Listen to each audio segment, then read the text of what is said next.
room held a tense quiet as Jasmine Crockett stepped forward, a folder clutched in her hand, its contents hidden, yet powerful enough to change the course of an entire career. Kristi Noem, seated near the chamber's center, kept her gaze carefully. Neutral, masking the dread that crept along the edges of her confidence. The hum of whispered speculation grew louder among the gathered lawmakers and aides, each sensing something significant was about to unfold. Jasmine's steps were steady, deliberate, as if she carried not just papers but the weight of accountability long overdue. When she reached the microphone, her voice emerged calm, unwavering. Stripping away the usual noise of political theater, Jasmine began by outlining facts, small details that seemed harmless on their own. But as she connected them piece by piece, a picture started to emerge, one that couldn't be ignored. The atmosphere shifted as realization spread across the chamber. Kristi's face, composed only moments before, tightened subtly at the corners, betraying the first signs of discomfort.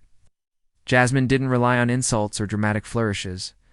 Instead, she laid out emails, records, and documented contradictions that pointed to violations too substantial to dismiss as rumor or political spin. Each word she spoke felt precise, chosen not to humiliate, but to reveal. What made the moment so powerful wasn't just the content, but the calm certainty with which Jasmine spoke. It was as if she had rehearsed every word, not for effect, but for accuracy, refusing to allow emotion to cloud the message.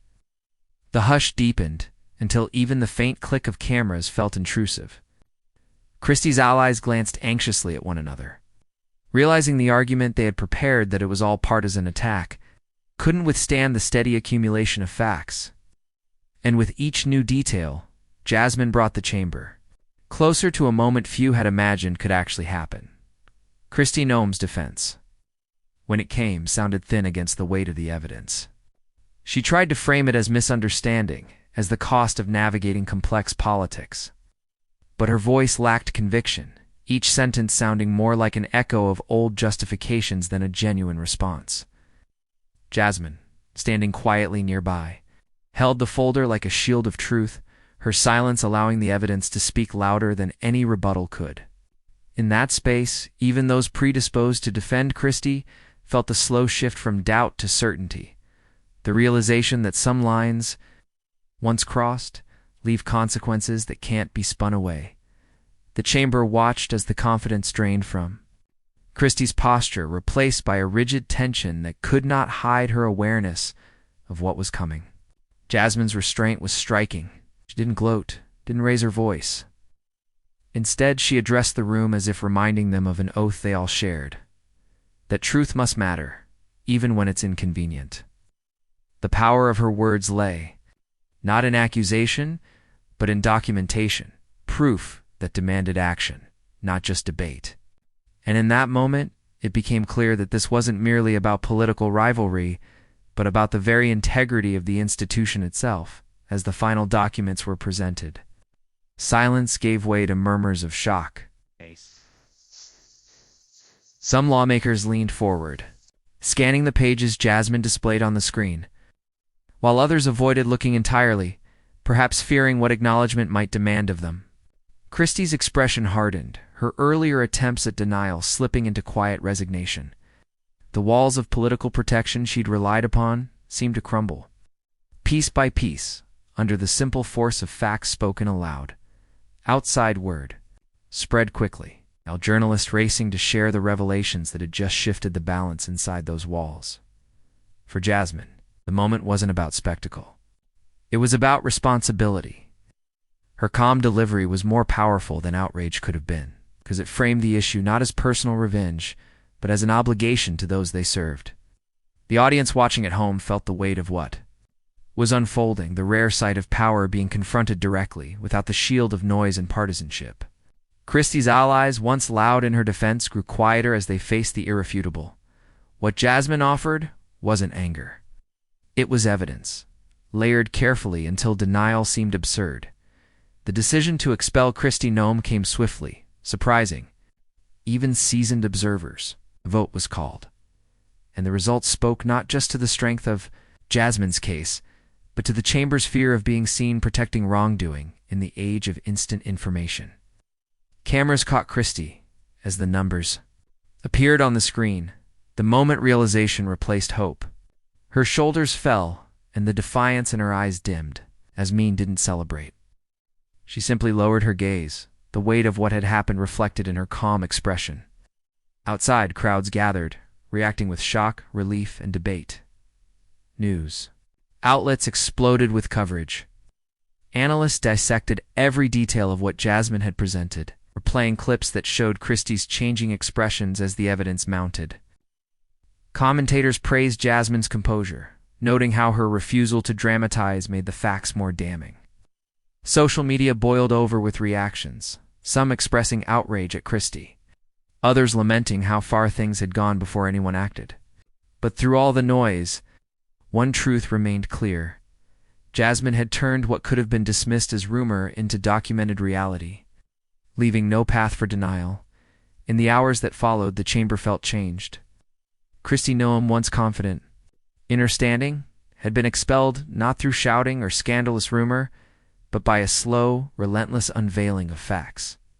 Jasmine Crockett, often underestimated outside political circles, became the figure who had quietly reminded Congress and the public that truth, when pursued patiently and presented clearly, still holds power over even the most protected careers. And though opinions clashed outside those walls, inside, the silence that followed the vote was the surest sign that what had been exposed could not be ignored long after. Kristi Noem had left the chamber, her seat conspicuously empty. The memory of how it unfolded lingered like an echo. Staffers shuffled papers, avoiding each other's gaze, as if reluctant to disturb the gravity that still hung in the air. The power of what Jasmine had done lay not in its drama, but in its certainty. Facts laid out so calmly that denial felt hollow. Outside, reporters clustered by the steps, voices overlapping as they tried to capture what had happened inside, turning fragments of speeches and reactions into breaking headlines. But none could quite capture the hush that had fallen as Jasmine spoke, the shared sense that something had shifted in those walls. Jasmine herself did not seek cameras as she left. Her expression, caught in fleeting photographs, showed neither triumph nor regret, only quiet resolve.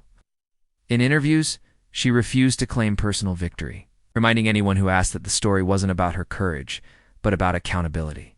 Her restraint surprised some commentators used to a world where scandal is packaged for sound bites. Instead, she repeated that her role had been simple: to speak truths that had been hidden for too long. That calm message resonated beyond politics, stirring even those who disagreed with her methods to respect her intent. As the hours passed, Kristi Noem's allies scrambled to respond, issuing statements that framed the expulsion as unjust or politically motivated.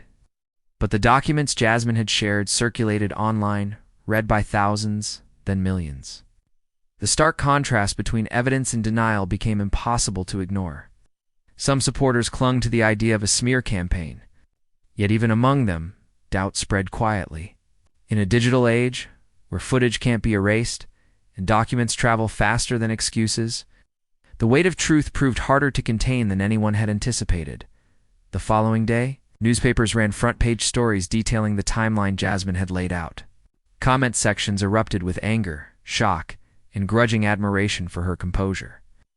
Late-night hosts replayed clips, dissecting Kristi's reactions, yet even in satire the facts stood untouched. The quiet firmness of Jasmine's voice, replayed over and over, became the unexpected symbol of the moment, a reminder that real power sometimes lies not in volume, but in the refusal to look away from uncomfortable truths. And in that clarity, the public found something rare, a moment that felt honest. It's unscripted and necessary. Inside Congress, the aftermath was less about celebration than reflection. Lawmakers who had privately doubted Kristi's conduct now discussed reforms driven by the fear of being the next target of such exposure. Jasmine declined interviews that focused on personality or conflict, redirecting questions back to the evidence itself. That refusal to center herself over the facts lent her credibility that few anticipated. Her colleagues, once skeptical, now watched her with newfound respect, seeing not ambition but a quiet insistence that the truth should matter more than protecting reputations. For Kristi Noem, the expulsion was more than professional disgrace. It was a public unraveling of a carefully maintained image. The days that followed, her absence spoke louder than any statement she released. Former allies distanced themselves, citing shock at what had been revealed, though many had likely suspected pieces of it long before. And while Kristi tried to shift blame to partisanship, the undeniable paper trail Jasmine had shared remained a stubborn reminder that this was not rumor, but documented reality. The narrative Kristi had crafted, over years dissolved almost overnight, placed by something far harder to spin away. Jasmine, meanwhile, carried the weight of what